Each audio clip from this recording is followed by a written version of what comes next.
இவங்க வந்து பயங்கரமாக டென்ஷனாக இருக்காரு. உடனே வந்து அவர் வந்து அவரை டீஸ் பண்ணுறவரை வந்து அடிக்கிறதுக்காக போகிறாரு. அப்போ வந்து பெரிய கல்லை எடுத்து அவர் மேலே போகும்போது கரெக்டாக கீழே போட்டுறாரு. எல்லாருமே பதறி போகிறாங்க. ஆறுமுகம் அப்படின்னு சொல்லிட்டு ரொம்ப பதறி போகிறாங்க. அவங்க அம்மா, இங்கே பாருங்கம்மா, நான் உங்களுக்கு வாக்கு கொடுத்துருக்கேன், அதனால தான் நான் இவனை சும்மா விடுறேன், இல்லைன்னா இன்னும் நடக்கிறதே வேறு, மரியாதை பொழிச்சு போட அப்படின்னு சொல்லிட்டு டென்ஷன் ஆகுறாங்க. ஆறுமுகம், ரொம்ப ரொம்ப நல்லதுப்பா, நீ நல்ல காலம் நிதானத்தை இழந்துட்டியே, ஏதோ ஆகிட போதும், நம்ம பயந்துட்டப்பா அப்படின்னு சொல்லிட்டு அவங்க அம்மா கட்டிக்கிறாங்க. அடுத்து வந்து நல்ல காலம் ஆறுமுகம், ஏதாவது நன்னா ஆகிடுது அப்படின்னு சொல்லிட்டு சிவா வந்து வந்து டென்ஷனாக வராரு. உடனே சிவா பார்த்து முறைச்சிட்டு ஆறுமுகம் அங்கே வந்து போகிறாரு. இதனால சிவா என்ன பண்ணுறது தெரியாமல் தவிக்கிறாரு. அடுத்து வந்து சிவா வந்து தனிமையில் உட்காந்து ஃபீல் பண்ணிகிட்ருக்காரு. அப்போ கரெக்டாக வந்து சிந்து வந்து வராங்க.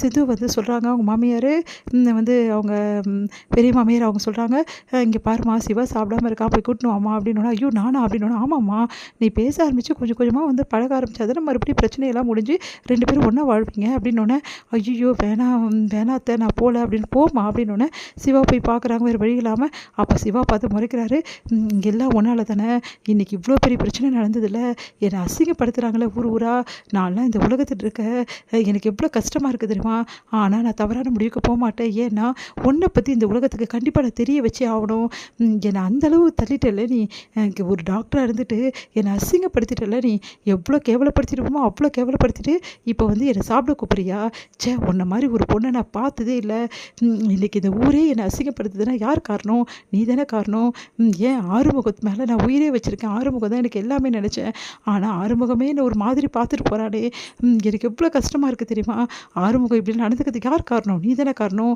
என்னை வீட்டில் இருக்கவங்களை வெறுக்க வச்சு, இந்த ஊரில் இருக்கவங்களை வெறுக்க வச்சு, என்னை உங்ககிட்ட பழகின ஒரே பாவத்துக்காக என்னை எவ்வளோ தண்டனை கொடுப்பேன், எனக்கு இதுக்கு எல்லாத்துக்கும் நீ கண்டிப்பாக அனுபவிப்பேன், கூடி சீக்கிரம் அனுபவிப்பேன் அப்படின்னு சொல்லிட்டு போகிறாரு.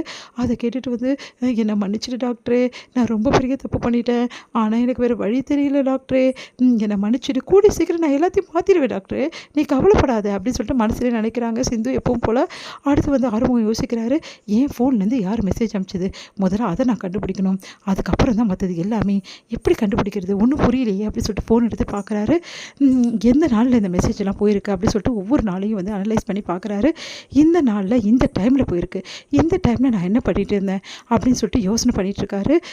சரி, இந்த டைமில் நான் வந்து ஃபோனை வந்து வச்சுட்டு வந்து தூங்கிடுவேனே, இந்த டைமில் யார் என் ஃபோன் எடுத்து மெசேஜ் பண்ணியிருப்பா, அப்போது நான் தூங்குகிற டைமும் நான் வர்ற டைமும் பார்த்து தான் யாரோ பண்ணியிருக்காங்க, அப்போது நான் வர்ற டைமு யார் நோட் பண்ணியிருப்பா இந்த வீட்டில், அம்மா பண்ணியிருக்க சான்ஸ் இல்லை, அம்மா தான் கூட இருப்பாங்க, அப்படி பெரியம்மாவும் பண்ண முடியாது, ஆறுமுகமும் இதெல்லாம் பண்ண மாட்டான், அப்போது புதுசாக யார் பண்ணியிருப்பா, புதுசாக யார் பண்ண சான்ஸ் இல்லையே, இதை பற்றிலாம் யாருக்கு தெரியும் அப்படின்னு சொல்லிட்டு ஒரே குழப்பத்தை அடைகிறாரு. அப்போது சின்னையா அப்படின்னு சொல்லிட்டு வராங்க, அங்கே ஒர்க் பண்ணுறவங்க, அந்த சின்ன பொண்ணு வந்தோடனே வந்து, உங்களுக்கு பால் கொடுக்க சொன்னாங்க, அம்மா கொடுத்துட்டு போகலான்னு வந்தேன் அப்படின்னோடனே, கொஞ்சம் நிற்கிறியா அப்படின்றாங்க. அதிர்ச்சி அடைகிறாங்க. என்ன சின்னையா அப்படின்னோடனே, இல்லை என் ஃபோனை பற்றி உனக்கு தெரியும்ல அப்படின்னோடனே அப்படி பார்க்குறாங்க. எனக்கு அதெல்லாம் தெரியாது சின்னையா, இல்லை என் ஃபோன்லேருந்து யாரோ வந்து சிந்துக்கு மெசேஜ் அனுப்பிச்சிருக்காங்க, அது யாருன்னு கண்டிப்பாக எனக்கு தெரிஞ்சாகணும், இந்த வீட்டில் உள்ளவங்க எனக்கு என்னமோ யாருமே அனுப்பிச்ச மாதிரி தெரியல, வெளியேருந்து வந்தவங்க தான் யாரோ அனுப்பிச்சிருக்கணும், உனக்கு எதாவது தெரியுமா அப்படி சொல்லிட்டு கேட்குறாங்க. யாராவது வெளியே வந்தாங்களா, என் ஃபோனை யாரும் எடுத்தது நீ பார்த்தியா அப்படி சொல்லி கேட்டோன்னே அதிர்ச்சி அடைகிறாங்க. ஐயோ, இவர் என்ன இப்படி கேட்குறாரு, அப்போ நம்ம தான் எடுத்தோன்னு சந்தேகப்பட்டு தான் கேட்குறாரா, இப்போ என்ன பண்ணுறதுன்னு தெரியலையே சொல்லிட்டு கை காலம் நடுங்குது அவங்களுக்கு. என்ன, நான் அவங்ககிட்ட சாதாரணமாக தான் கேட்டேன், ஏன் இவ்வளோ வேத்து கொட்டுது உனக்கு அப்படின்னோடனே, அது வந்து சின்னையா எனக்கு தெரியாது சின்ன, எதுவும் தயவுசெய்து என்கிட்ட எதுவும் கேட்காதீங்க ப்ளீஸ் அப்படின்னு சொல்லிட்டு ஓடி போயிடுறாங்க. உடனே வந்து இவ்வளோ நேரம் வந்து கேட்டதுக்கு அவள் சாதாரணமாக எதுவுமே சொல்லலையே, ரொம்ப பதற்றத்தோடு தான் சொல்லியிருக்கா, அப்போ இவ தான் இதெல்லாம் பண்ணாளா அப்படின்னு சொல்லிட்டு யோசிக்கிறாரு நம்ம சிவா.